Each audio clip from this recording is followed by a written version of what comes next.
আজকে আমরা বাংলাদেশের এমন একটি স্বপ্নের স্কোয়াড দেখব যেখানে থাকা প্রতিটি ফুটবলার বিশ্বের সেরা দেশে থাকে এবং বিশ্বের সেরা ক্লাবে খেলে। এই স্কোয়াডই 2030 বিশ্বকাপে বাংলাদেশের খেলার স্বপ্নকে সত্যি করার সুযোগ তৈরি করতে পারে।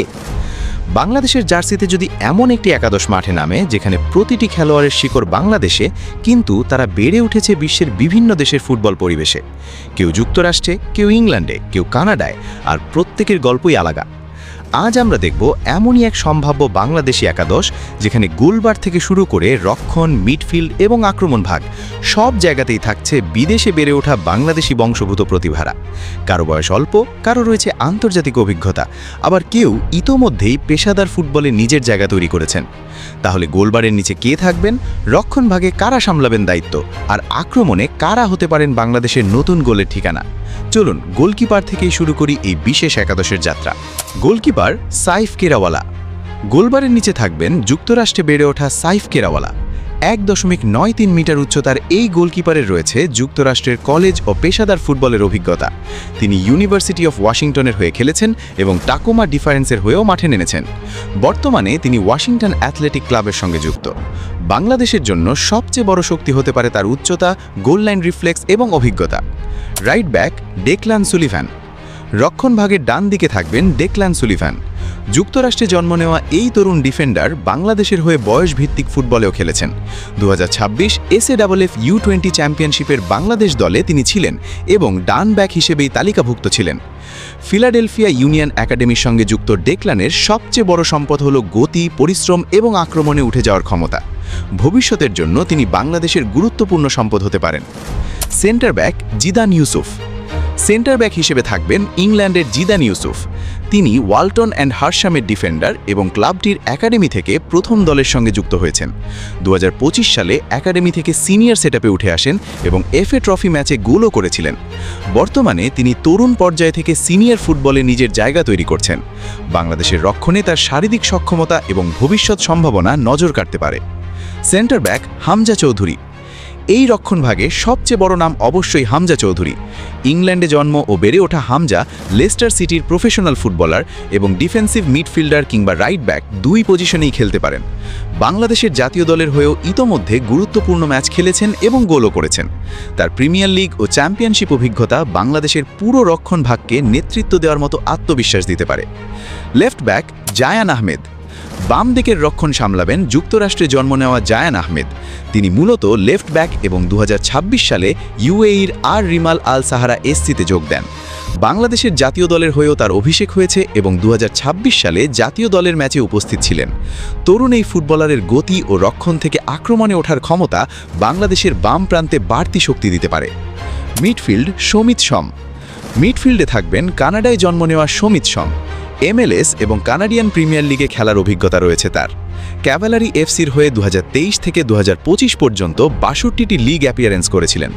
বাংলাদেশ জাতীয় দলের হয়েও 2025 সালে অভিষেকের পর দ্রুত গুরুত্বপূর্ণ খেলোয়াড়ে পরিণত হয়েছেন।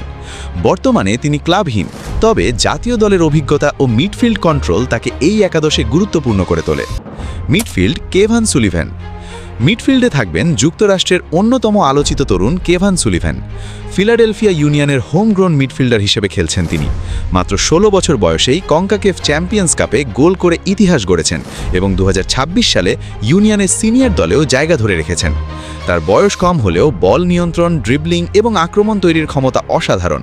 বাংলাদেশের ভবিষ্যৎ মিডফিল্ডে তিনি বড় পার্থক্য করতে পারেন। Midfield queen Sullivan. কেভানের বড় ভাই কুইন সুলিভানও থাকবেন এই একাদশে।